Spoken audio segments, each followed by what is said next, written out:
Hello everyone, welcome back to another video here. So today we're going to be discussing the Everdarks. Y'all really don't know how many times I've had to freaking record this. Now I do have to wait a little bit before doing any swearing, just for good or best chances, so I'm going to try to resist doing that.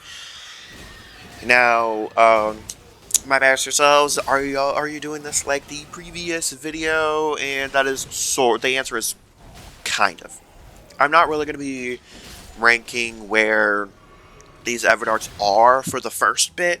However, at the end of the video, I will be, well, somewhere towards the end. Not at the absolute end, but somewhere towards the end, I'll be telling you where I personally have all of the bosses now that they're all out.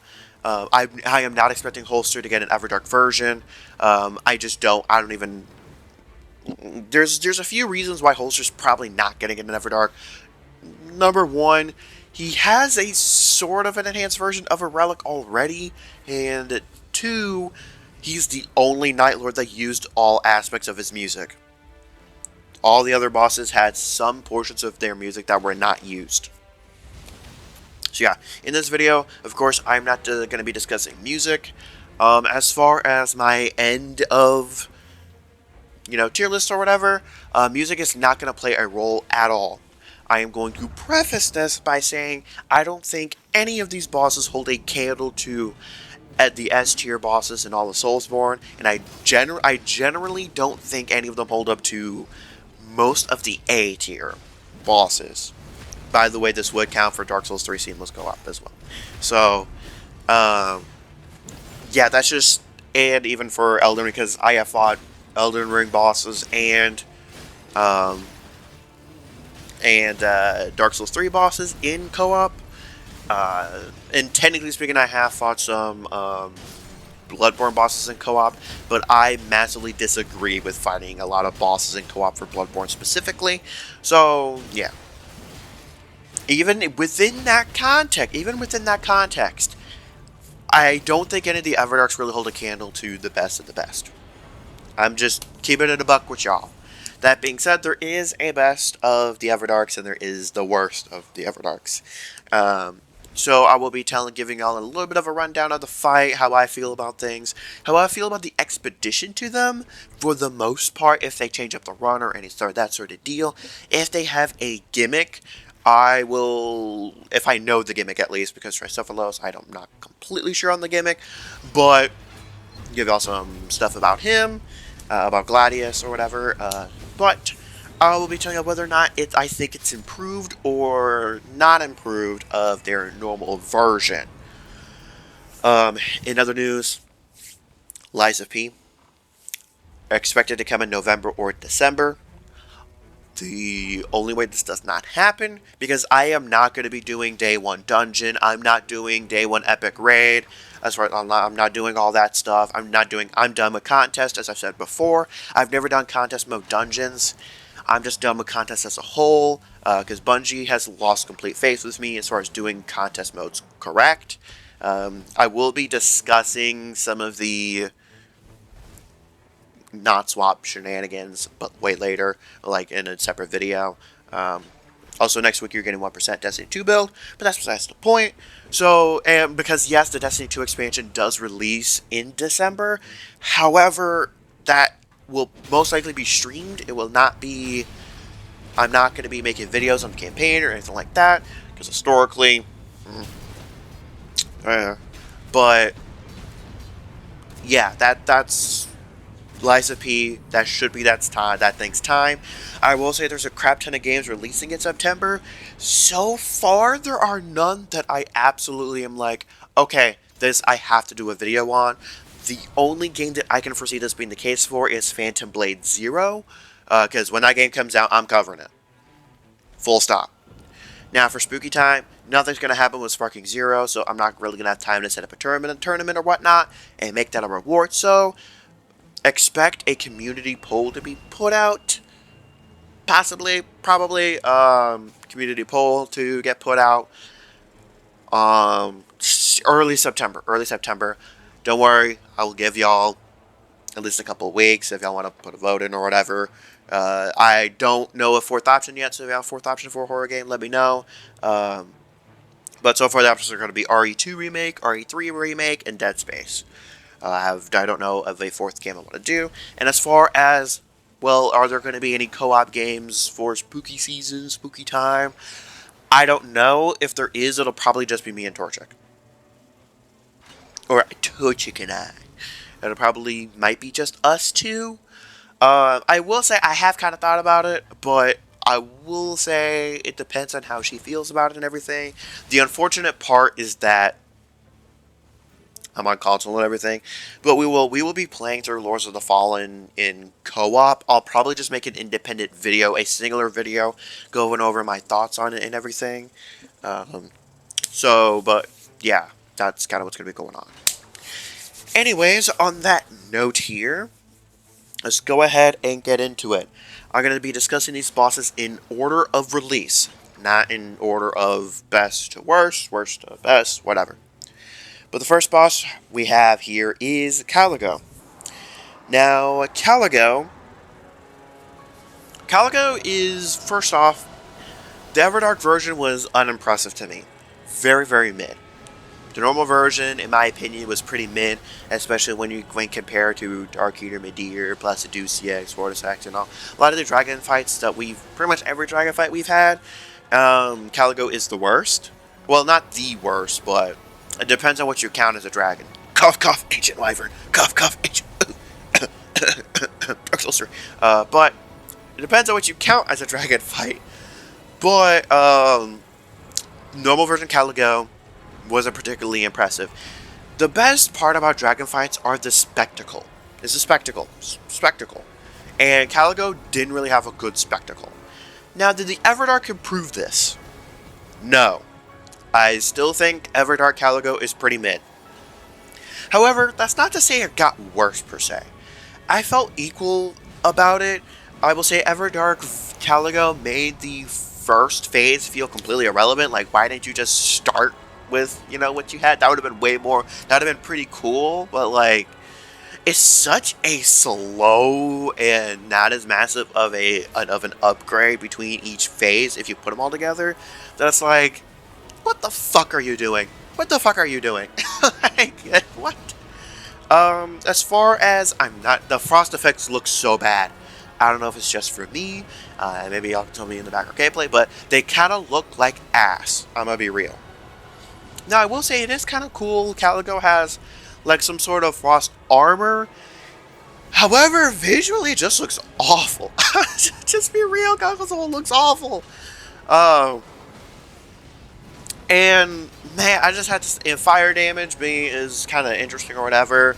But, like, I'm gonna be real. Not very many bosses in this game are highly resistant to fire, necessarily. So, like, if there would have been some kind of special mechanic where if you dealt enough fire damage, you would have, like, a bleed-esque effect, I feel like that would have been pretty cool and a neat little detail. But just having the frost armor there, and then it just coming off, and the boss still having, like, basically the same moveset, but just its resistance gets removed, I don't know, it's a little bit... I'm not a huge fan of the philosophy with a lot of Night Rain bosses being AoE spam. I don't know. I'm not a huge fan of AoE bosses in a co-op setting. This does extend outside of Elden Ring Night Rain because, like I said, for Dark Souls 3, Midir was the worst boss. Was one of the worst bosses in terms of co-op because you would just get hit from everything, even if Midir was not targeting you directly. And even in Elden Ring, there were some bosses that were a little scuffed. Because, whatever. But the bosses that did have some AoEs, one, they didn't spam them a ton. But two, they had spectacle to go along with them. And Caligo doesn't really have that. The arena doesn't change as drastically as, let's say, Noster or Holster or, or even Adele Barrett, like Everdark Adele with whipping out the tornado. Caligo doesn't really do any of that. And especially for a dragon fight, I don't think it's even the best dragon fight in this game. And yes, there are two. Everdark Caligo is not the best one. I'm going to save that for the end. Because I've come around. But, I don't know, Caligo was extremely mid.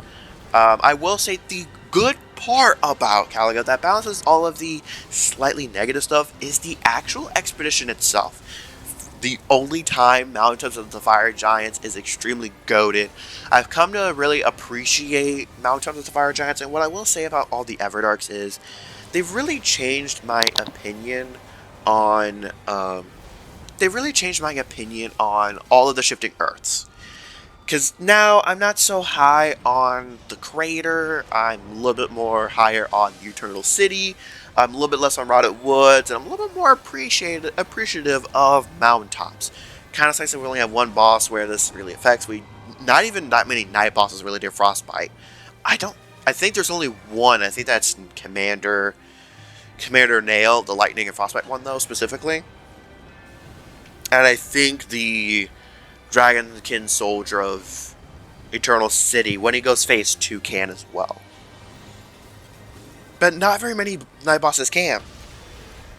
So I think that was a little bit that was a decent bit like refreshing to actually invest into mountaintops, because even for Adele, you don't really need mountaintops. You just don't. So I thought that aspect of the run was pretty cool, and kind of changing. I like changing up the actual expedition a little bit.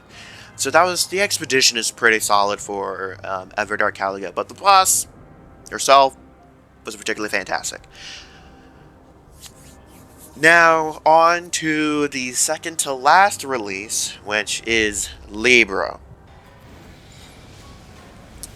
Libra is one of two bosses that I think got worse. One of two Everdarks that got worse, and got substantially worse.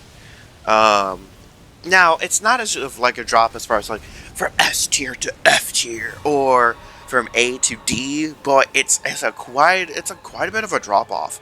Most Everdarks all the Everdarks until this point, in my opinion, were better or kind of just equal with their counterpart, and maybe slightly negative in terms of full worst case. But man, they ruined Libra. I'm gonna be real. They kind of ruined Libra for me. Libra, and there is one other one where it's an active Everdark that I actually don't want to fight. Now, I'm a Libra stan.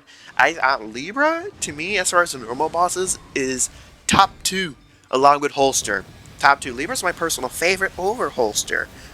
But this fight's bad. For one, as far as the expedition of Libra goes, I do like having the Madness Tower and do like some of the stuff that way. But as far as having a shifting Earth, there wasn't really one that was necessary per se. I think we just did Rotted Woods. I think that's what we did.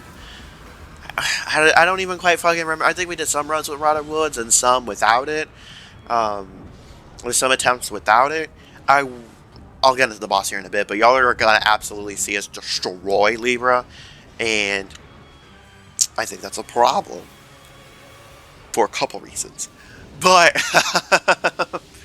but what I will say here is the good thing about Libra is that Libra's not resistant to any like particular damage affinities, but it is weak to fire and holy.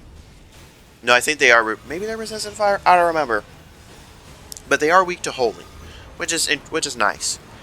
However, the problem is after you are finished with the expedition, and when you get into the actual fight itself. Now, the thing with Libra being able to have random negative effects placed upon you, I think is pretty cool. I wish we would get a name of the text that it applies to you, like, hey, whatever the name of the effect of every time you heal, it consumes a level. I wish that would have been displayed as some sort of like, hey, you have the spell of this on you, or something like that, because having to look at it, because there's just so much shit to keep track of in this fight. You have to keep track of Libra, you have to keep track of all the fucking minions they summon, you also have to keep track of what your character model looks like, and if you have a buff on you, it's just a lot to keep track of, and especially without any proper mechanics going on. It's just to stay alive. The only one you actually have to pay attention to is the healing one. That's the only one. That's the only one, at least I ever had to pay attention to. Now, I will say, the other problem with Libra is if you cannot absolutely nuke Libra, you're fucked. Like, it's rough. The fight itself is rough if you cannot nuke Libra. It is a problem. Because the rate that Libra summons is so obscenely fast, it's ridiculous. Especially with 3 people. Which, by the way, I beat all the Everdarks with 3 people. I beat all bosses with 3 people. And some of the earlier Everdarks I've been with randoms. None of the recent ones I've been with complete randoms. Is usually me and a buddy and then a random. Usually. However, most of the footage that I have is from a buddy of mine and myself, with one person being the random. That's where most of my footage comes from. However, sometimes I do have footage of me with the random. However,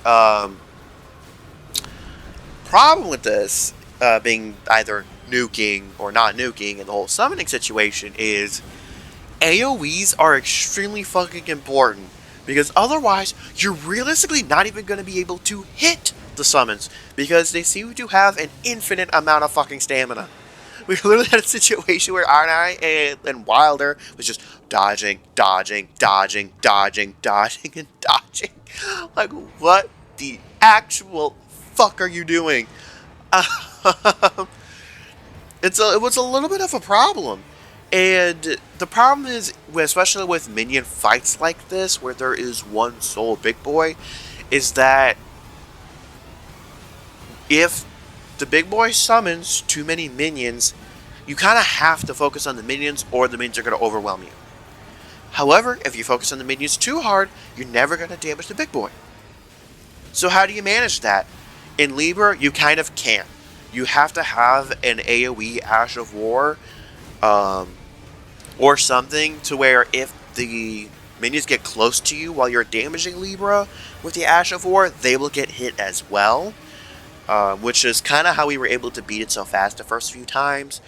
But the last session, the last thing I recorded, it was rough because I didn't have good, really not many of us had actual good loot. The actual good solid stuff to use, which is kind of a problem.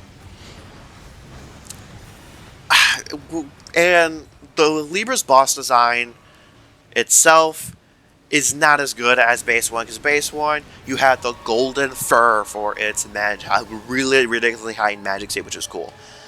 I couldn't, without looking at Libra closer, I couldn't tell the difference between second phase Everdark, Libra, and first phase. I could barely tell the difference without actually having to take a look at it, which is not easy to do.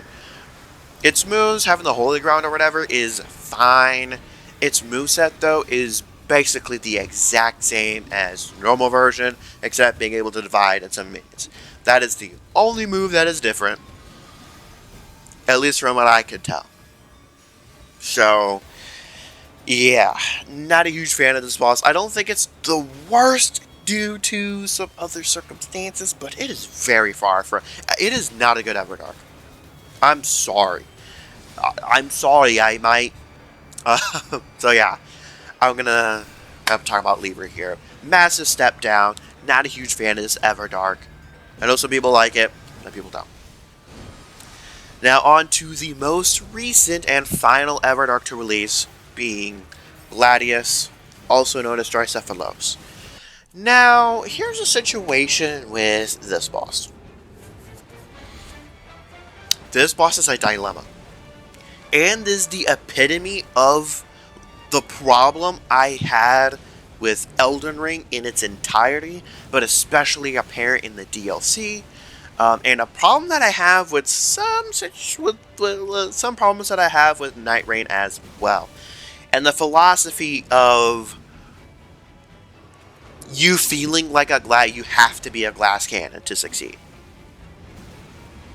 Now with Elden Ring, This problem is really not felt until until a decent ways into the game, and in the DLC, it's felt right away. It's felt almost immediately, and with almost all the bosses, which is why I love stance breaking so much, because it mitigates some of that. And the problem with Gladius as a whole is obscenely high damage and quite a bit of health. I'll be real. The boss is kind of tanky for as high of a damage it deals. I really like bosses that are kind of like, if you're gonna do a ridiculously high damage, there either has to be some gimmick of some sort or really low health. Like, you got to be able to demolish that bitch. Like, that boss better be a glass cannon. And the problem with Gladius is he's not a glass cannon. By the way, in the final clip that you'll be seeing for Gladius, I had a fire damage negation on. And that's how much damage I was taking. Now, Gladius can buff himself. I've heard that it's when you attack during a certain animation. He can go up to ×3. However, hitting him with, at least based on what I could tell, hitting him with a holy weapon would remove it.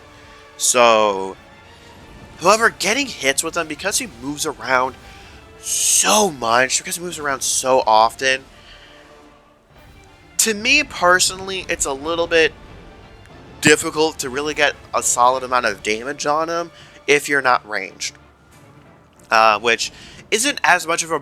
Adele, even though Adele moves a lot, Adele's so fucking huge and does have some attacks where he's a little bit more stationary, to the point where you can get a decent amount of... You can get like 1 or 2 hits before having to dodge. With Gladius, you kind of can't.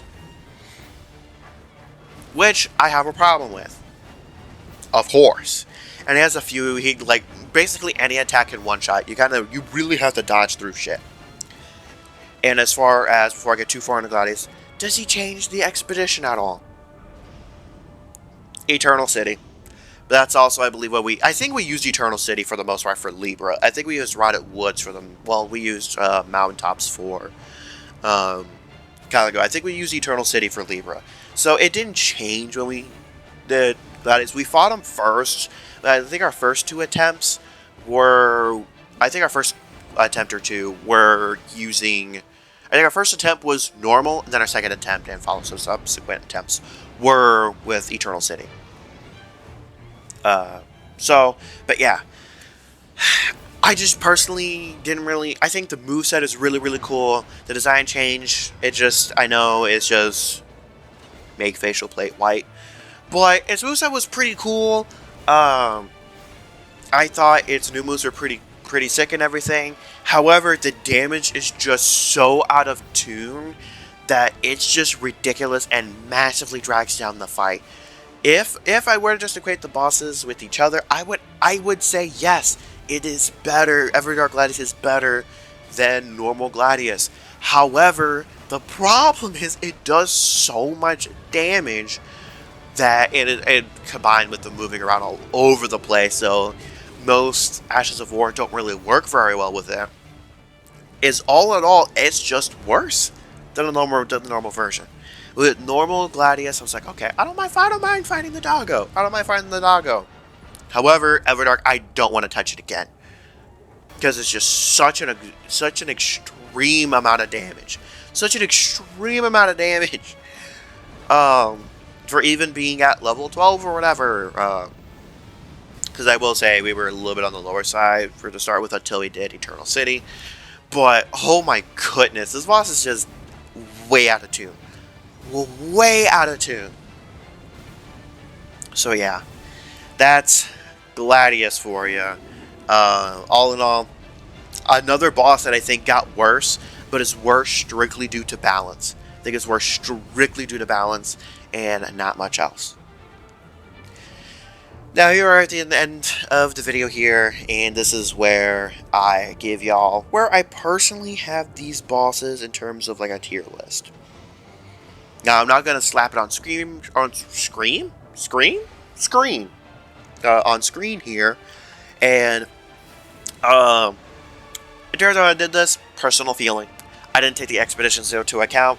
Keep in mind, lore and music is not taken into account either, because, yeah. Now, in terms of failure, the only boss that I believe failed was Noster, normal Noster. And by the way, I'm not going to go into detail on a lot of these. In D tier, I had normal Adele, Baron of Night. In terms of C tier, I had Maris, normal Maris, and Everdark Libra. I do think Everdark Libra is the worst Everdark that came out. And I think Everdark Libra is the worst. Now, in terms of B tier, again, these are bosses that I believe are mid. Normal Caligo, Everdark Fulgor, Everdark Gladius, strictly due to balance. Strictly due to balance. Because they kind of equally, because in my opinion, the actual mechanics of the fight and visuals of the fight equal out the extremely poor balance of it. So that's the best place I could put it. And Everdark Caligo. And in terms of A tier bosses, I put normal Gladius, normal Fulgor, and normal, well, not normal, Everdark Noster. Then an S tier in terms of the best 4 bosses. The number 1 best boss in the entire game, in my opinion, is Everdark Adele, Baron of Night. I think it's pretty balanced. It doesn't do as much damage as Gladius. Like, you're not generally not going to get one-shotted as a fucking Wilder. But if you're caught lacking, you're caught lacking. Just, he has better balance than Gladius. So Everdark Adele, in my opinion, is the best boss. Then I would say Libra, normal Libra after that. Then Everdark Maris in number 3. I just really enjoyed that fight. And then Holster in number 4. Those are all of my S tier bosses. So yeah, let me know what y'all think in the comments below here. Let me know what y'all think my hottest take on that is. I would say probably my hottest is probably going to be Libra and Everdark Maris. I think those are 2 are going to be, I don't think a ton of people are going to disagree with. It's just, Everdark Maris changed it changed how I played the game. How I did a run, and how I even really fought a boss, so. And that's not something, I'll say something that none of the Everdarks did was change how I fought the boss. And Maris is the only one to do that. And not just with the weapon, but actually using my grapple to avoid enemy attacks as a Wilder was quite different. So yeah, let me know what y'all think in the comments below. Of course, next video will be Destiny 2 related. It'll be my final build. And I will be streaming tomorrow. Yes, because I'm posting this today. So I'll be streaming tomorrow it'll be a longer stream, actually. I'll be streaming from 5 p.m. Eastern Time to 8 o'clock p.m. Eastern Time. I still have not decided the game. I still have not decided what I'm going to do. So, hopefully I'll decide that after a little bit. And so on that note, though, appreciate y'all. Thanks for tuning in. And I will catch y'all on the flip side.